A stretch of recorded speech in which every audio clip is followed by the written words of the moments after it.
SP Bakshi book से आज हम यू लेटर वाले जितने भी वर्ड्स हैं वो कवर करेंगे। तो जिसमें हमारा नेक्स्ट वर्ड दिया है अटरली। अटरली का मतलब होता है बिल्कुल, या फिर हम कह सकते हैं पूर्ण रूप से। बिल्कुल या फिर पूर्ण रूप से। इसके सिनोनिम्स की अगर बात करें तो इसके सिनोनियम है कंप्लीटली, एंटायरली, एक्सट्रीमली और होली। इसके एंटोनियम है डेफिशिएंट। डिफिशिएंट, डिफिशिएंट का मतलब होता है डिफिशेंट, इसको पढ़ेंगे डिफिशेंट। तो डिफिशेंट का मतलब होता है कोई चीज़ जो अपूर्ण है, कम है या हीन है, जिसमें कमी है, तो उसको हम बोलते हैं डिफिशेंट। इनकम्प्लीट है यानी कि अपूर्ण है। इनसफिशिएंट, सफिशिएंट का मतलब क्या होता है जो पर्याप्त हो। और इन प्रीफिक्स का मतलब होता है नॉट, एक ऐसी चीज़ जो पर्याप्त ना हो यानी कि अपूर्ण हो, अपर्याप्त हो, उसको हम बोलते हैं इनसफिशिएंट। पार्सल, पार्शल का मतलब भी क्या होता है, अपूर्ण होता है। पार्शल का मतलब भी अपूर्ण होता है। इसके बाद नेक्स्ट वर्ड हमारा दिया है यूसर्फ। यूसर्फ, यूसर्फ का पार्ट ऑफ स्पीच वर्ब है, जिसका मतलब होता है किसी चीज़ को हड़पना, छीन लेना, ठीक है, या अन्याय से किसी चीज़ को ले लेना। वो क्या कहलाता है, यूसर्फ कहलाता है। किसी चीज़ को, किसी की ज़मीन को हड़प लेना, तो वो क्या कहलाता है, यूसर्फ कहलाता है। तो इसको किस तरह से मेमोराइज करेंगे, इसमें कीवर्ड निकल कर आ रहा है सर्फ। इसमें कीवर्ड निकल कर आ रहा है सर्फ। तो इसकी ट्रिक है, गाँव में आपने देखा होगा कि जो जादूगर होते हैं वो सर्फ का खेल दिखाकर बच्चों से पैसे क्या कर लेते हैं, हड़प लेते हैं। तो इस तरह से इसको याद रखेंगे, यूसर्फ। इस तो यूसर्फ का मतलब क्या होता है, हड़प लेना या फिर छीन लेना। इसके सिनोनियम है सीज। सीज का मतलब भी छीन लेना होता है, किसी चीज़ को पकड़ लेना, ठीक है। रेस्ट का मतलब भी छीन लेना होता है, रेस्ट। इंक्रोच, इंक्रोच का मतलब भी होता है दूसरे के अधिकार को दबा लेना। कुक का मतलब भी क्या होता है, चाल होता है। रिस्टोर का मतलब होता है किसी चीज़ को किसी चीज़ का पुनः निर्माण करना। कॉम्पनसेट का मतलब होता है मुआवजा देना। मान लीजिए कोई नुकसान हो गया है, उसका आपने क्या दे दिया, मुआवजा दे दिया। तो कॉम्पनसेट का मतलब क्या होता है, मुआवजा होता है, ग्रांट होता है। और रियनसेंट, रियनसेंट, रियंस रियंस्टेट का मतलब, रियंस्टेट है ये। रियंस्टेट का मतलब क्या होता है, इसका मतलब होता है किसी चीज़ को बहाल करना, ठीक है। तो रियनस्टेट का मतलब क्या होता है, किसी चीज़ को बहाल करना। इसके बाद नेक्स्ट वर्ड हमारा दिया है अनसीमली। अनसीमली का पार्ट ऑफ स्पीच एडजेक्टिव है, जिसका मतलब होता है अयोग्य, जो योग्य नहीं है, तो उसको हम क्या बोलेंगे, अनसीमली। या फिर अशोभनीय है, क्या है, अशोभनीय। तो इसका कीवर्ड क्या है, अन। अन जो प्रीफिक्स होता है इसका मतलब नॉट होता है। और जो सीम है, सीम माने क्या होता है, सीम माने होता है प्रतीत होना, प्रतीत होना, ठीक है। तो इसकी हमने ट्रिक बनाई है, जो चीज़ हमें अच्छी प्रतीत नहीं होती है, यानी एन का मतलब क्या होता है, नहीं, नॉट। तो जो चीज़ हमें अच्छी प्रतीत नहीं होती है वह हमारे लिए कैसी होती है, अशोभनीय होती है। तो अनसीमली का मतलब क्या होता है, अशोभनीय होता है। इसके सिनोनियम है अनडिज़ायरेबल, अनडिज़ायरेबल, इनएप्रोप्रिएट और अनकूथ। अनकूथ का मतलब भी वही भद्दा, या फिर हम कह सकते हैं असभ्य। ऑकवर्ड का मतलब भी सेम होता है। इसके बाद इसके एंटोनियम है बिकमिंग। बिकमिंग का मतलब होता है कोई ऐसी चीज़ जो उचित है, एक्सेप्टेबल है। एक्सेप्टेबल का मतलब स्वीकार्य है। और डेकोरस, डिकोरस, डिकोरस का मतलब जो शिष्ट है या फिर मर्यादित है। एडमायरेबल का मतलब प्रशंसनीय। तो ये सभी वर्ड्स इसके क्या है, एंटोनियम। नेक्स्ट वर्ड दिया है अनगेनली। अनगेनली, ठीक है। अनगेनली का मतलब क्या होता है, अनगेनली का जो पार्ट ऑफ स्पीच है वो एडजेक्टिव है, जिसका मतलब होता है, इसमें एल वाई दिया है लेकिन इसका पार्ट ऑफ स्पीच जो है वो एडजेक्टिव है, जिसका मतलब होता है भद्दा, या फिर हम कह सकते हैं कुरूप।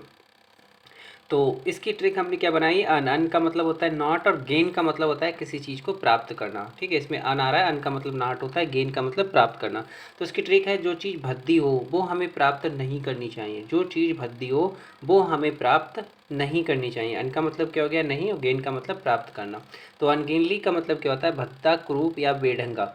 इसके सिनोनियम है क्लमसी, अनस्किल्ड हो गया, जो स्किल नहीं है, कुशल नहीं है। इमैच्योर यानी जो परिपक्व नहीं है, इमैच्योर है। इसके बाद स्लोवनली, स्लोवेनली। स्लोवेनली का मतलब भी क्या होता है, गंदा, या फिर जो पर्सन बहुत ज़्यादा आलसी है, ठीक है, यानी भद्दा है। इसके एंटोनियम है एक्टिव, एक्सपर्ट है, निपुण है, स्किलफुल है। और डेक्स्टर, डेक्स्टर का मतलब भी क्या होता है, एक्सपर्ट होता है, यानी कि क्या होता है, निपुण होता है। तो ये सभी वर्ड्स इसके क्या होगा, एंटोनियम। नेक्स्ट वर्ड हमारा दिया है हाँ, नेक्स्ट वर्ड दिया है अनकूथ। तो अनकूथ का मतलब भी भद्दा होता है। अनकूथ का मतलब भी क्या होता है? भद्दा होता है। जो वर्ड अभी आपने देखे हैं क्या कहते हैं, अनगेनली। अनगेनली का मतलब भी भद्दा कुरूप होता है, अभी आपने पढ़ा था। ठीक है, ये अनगेनली का मतलब भी सेम होता है, और इससे पहले जो अभी आपने पढ़ा था अनसीमली, इसका मतलब भी सेम होता है। तो ये सभी वर्ड्स जो एक दूसरे के क्या है, सिनोनिम्स है, सभी एक दूसरे के पर्यायवाची हैं। तो अनकूथ का मतलब भी, अनकूथ अभी आपने अनसीमली वाले सिनोनियम में पढ़ा था, अनकूथ।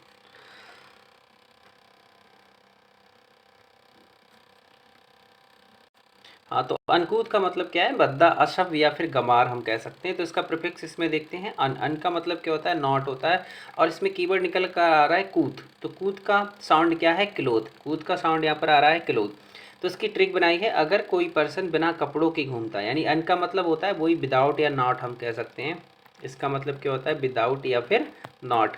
और कूथ मतलब क्लोथ। तो कोई भी पर्सन जो बिना कपड़े के घूमता है तो वह कैसा होगा? असभ्य होगा। हम उसे क्या कहेंगे? कि बिल्कुल असभ्य है, गमार है, बिना कपड़े की घूम रहा है। तो इस ट्रिक से इसको याद रखेंगे। इसके बाद इसके सिनोनिम जो है, ऑकवर्ड। अभी आपने देखा था ऑकवर्ड वर्ड। ऑकवर्ड का मतलब भी बेढंगा होता है, अनग्रेसफुल होता है। और इन इसके बाद यहाँ पर इसका जो सिनोनियम दिया है वो दिया है इन एलिगेंट। ठीक है, इन एलिगेंट। इन एलिगेंट का मतलब जो सुंदर नहीं है, बिल्कुल सुंदर नहीं है, कैसा है? भद्दा है और वल्गर है। इसके बाद इसके एंटोनियम हैं एलिगेंट। ठीक है, एलिगेंट। यहाँ पर इन लगने से क्या हो गया? इनका मतलब होता है नॉट। इनका मतलब नॉट होता है। और ये जो एलिगेंट वर्ड दिया है यहाँ पर, एलिगेंट, एलिगेंट का मतलब होता है सुंदर। ठीक है, एक ऐसा पर्सन जो सुंदर नहीं है, वो उसको हम क्या बोलेंगे? इन एलिगेंट। और एलिगेंट का मतलब क्या हो गया? सुंदर, जो बहुत सुंदर है, एलिगेंट बोलेंगे, यानी आकर्षक है, ग्रेसफुल है, डिस्टिंग्विश्ड है, यानी प्रसिद्ध है, प्रसिद्ध करने वाला है, सीपली है, सही शेप में, सही आकार में, यानी कि वो सुंदर है। तो ये सभी वर्ड्स क्या हैं? इसके एंटोनियम है। इसके बाद हमारा जो नेक्स्ट वर्ड दिया है वो है एम्ब्रिज। तो एम्ब्रिज का मतलब होता है अपमान या फिर नाराज़गी। ठीक है, इसका मतलब क्या होता है? अपमान या नाराज़गी। इसका एक मीनिंग और भी होता है। एम्ब्रिज का मतलब होता है जैसे जो छाया होती है, पेड़ की छाया कह सकते हैं हम, या फिर किसी का साया जो होता है वो क्या कहलाता है? एम्ब्रिज कहलाता है। तो यहाँ पर एम्ब्रिज का मतलब वैसे दिया है अपमान या फिर नाराज़गी। तो इसके सिनोनिम क्या हैं यहाँ पर? इसके सिनोनिम यहाँ पर दिए हैं रिसेंटमेंट। तो रिसेंटमेंट का मतलब भी नाराज़गी होता है, बिटरनेस यानी कि कड़वापन होता है, डिससेटिस्फैक्शन होता है, और ऑफेंस। ऑफेंस का मतलब भी क्या होता है? ऑफेंस का मतलब भी क्या होता है? नाराज़गी होता है। इसके एंटोनियम है सिंपथी, सहानुभूति, और गुडविल। गुडविल का मतलब होता है संभावना, सद्भावना। और इसके बाद यहाँ पर दिया है एमिटी। एमिटी का मतलब होता है मित्रता, यानी जिससे हमारी सहानुभूति होती है, सद्भावना हम जिसके लिए दिखाते हैं, वही उसमें क्या होती है? मित्रता होती है। स्टीम, स्टीम का मतलब होता है सम्मान। तो जिसे हम प्रेम करते हैं, इसके प्रति हम सिंपैथी दिखाते हैं, सहानुभूति दिखाते हैं, उसी का हम क्या करते हैं? सम्मान करते हैं। तो ये सभी वर्ड्स क्या हैं? इसके एंटोनियम है। इसके बाद तो फ्रेंड्स, इस वीडियो लेक्चर में यू लेटर वाले हमारे सारे वर्ड्स थे। एसपी बख्शी में केवल इतने ही वर्ड्स हैं। तो फ्रेंड्स, मिलते हैं नेक्स्ट वीडियो में। Thanks for watching.